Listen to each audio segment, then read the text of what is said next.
This lesson is based on Conflict and Tension, the Treaty of Versailles.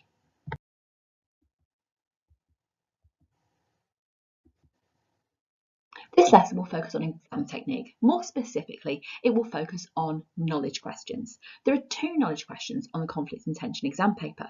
In this lesson, we're going to remind ourselves of the technique of how to answer an 8-mark write an account question. This question appears as question 3 on the exam paper. So it's write an account of, and it will be something to do with a sequence. So in this question, you're demonstrating your knowledge and understanding of a sequence of events, how things happened, the order they happened in, and the consequences of those events. So you focus on explaining 2 steps of the sequence and link each back to the question. This is a 2-paragraph answer, you could answer in 10 minutes. It's much better if we have a look at a concrete example of this. Let's have a look at a first example of this question then. So it's write an account of how the Versailles peace settlement was affected by the fact that war was mainly fought in France.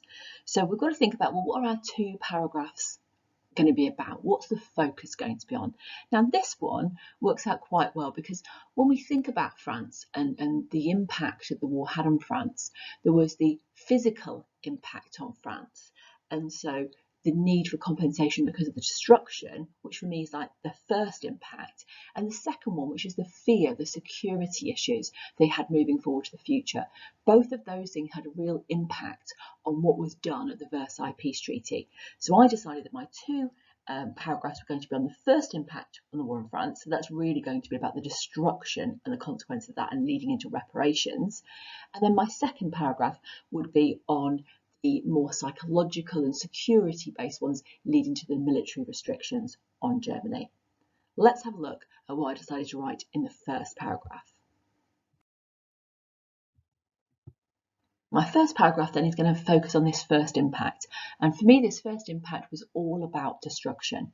So in this first paragraph I'm going to talk about the destruction of farmland, factories, mines, railways, bridges, all of that infrastructure, the way that France was going to be able to kind of not manage its economy and its society without all of those things. And of course for that the compensation that was required. So I'm going to talk about the reparations because of course that shaped the Versailles peace settlement, because Clemenceau was able to demand the reparations because his country had been much more badly damaged than any other. And of course you also have that number of French dead in the war, which is more than any other allied countries, and of course that led on to that feeling that France had been more harmed than anyone else, and that requirement for revenge as well. So that's what I would talk about in the first paragraph.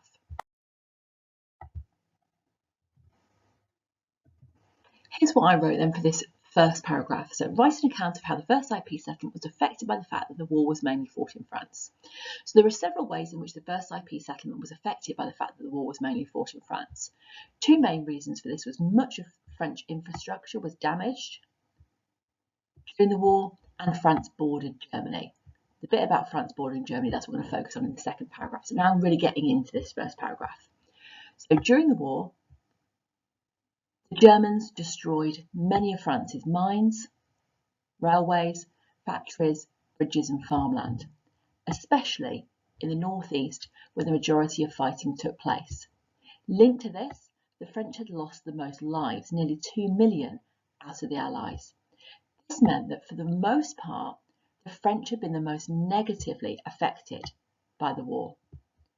This led to Clemenceau wanting Germany to pay reparations to rebuild areas of France badly affected by war and wanting revenge for all of the lives lost. This affected the Treaty of Versailles, as it meant that reparations were set at a staggering 6.6 billion, which both the USA and Britain thought was an unrealistic and unreasonable amount. This created tension amongst the big 3 as they could not agree on a figure because they all had different experiences of war.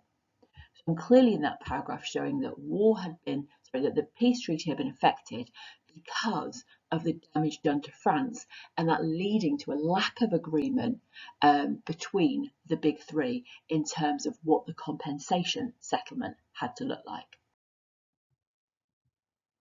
The second paragraph then focuses on the second impact of the war and the consequences that brought about. So this is all based on security issues. So the German army had reached around 13 million at its peak. So that's all of the armed forces when you collectively look at it across the 4 years. In fact, it was above that. It was about 13.67 million it's been estimated at of men that served in the German armed forces at some point during the war. Now that was absolutely astronomical and massive, and the French knew that they didn't have the strength to fight another war. They knew they could never match anything like that. Also, what you had the French borders that were still open to Germany, and that left the French vulnerable to attack again. What they wanted to do in the peace conference was weaken Germany so it could never attack again, and wanted to push the German border back to the Rhine so the French people would feel safer. All of that massively affected the peace treaty.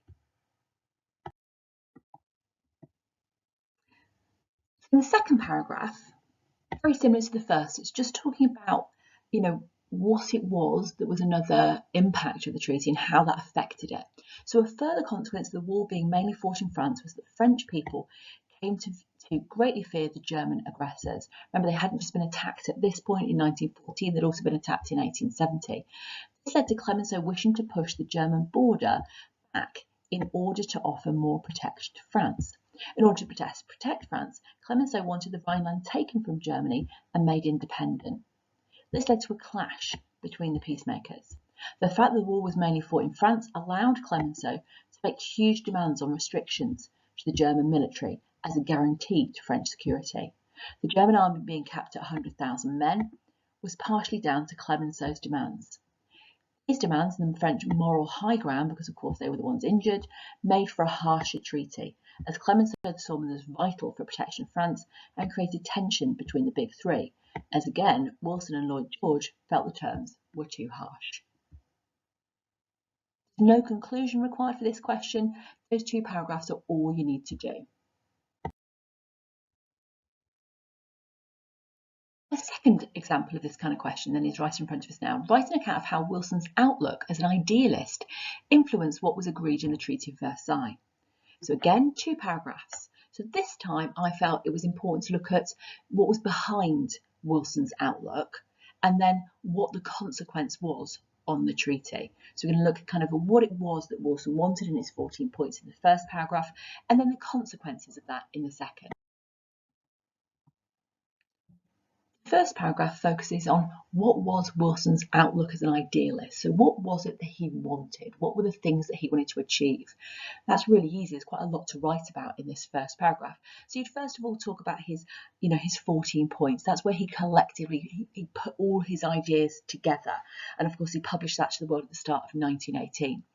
You talk about kind of what was contained then within those 14 points, what the key ideas were. Well, the key ideas were to do with self-determination, the fact that Wilson believed that countries would be less likely to go to war if they actually had independence. So he felt that World War I had been caused by countries wanting to break free of old empires. As well as wanting countries to have self-determination, he also wanted to encourage worldwide disarmament. He didn't just want to disarm the countries who had been seen to be the aggressors and the guilty ones in the First World War. It was also about encouraging worldwide disarmament.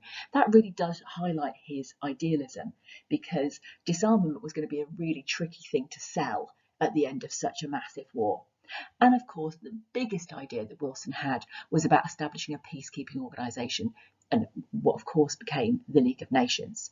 So his outlook as an idealist set all of these things into motion. He tried to get these into the treaty. The second paragraph then is all about, well, how did he shape it? What actually got into the treaty based on what it was that Wilson wanted to achieve? So of course, there were nations given independence, many that have been part of that Austro-Hungarian Empire, so places like Czechoslovakia. You've also, of course, had the creation of places like Poland, you had Yugoslavia. All of those places were given independence and broke away from those old empires, and that was his impact on the Treaty of Versailles. Disarmament was encouraged. It was, of course, forced on the defeated nations, so countries like Germany and Austria had to get rid of their weaponry.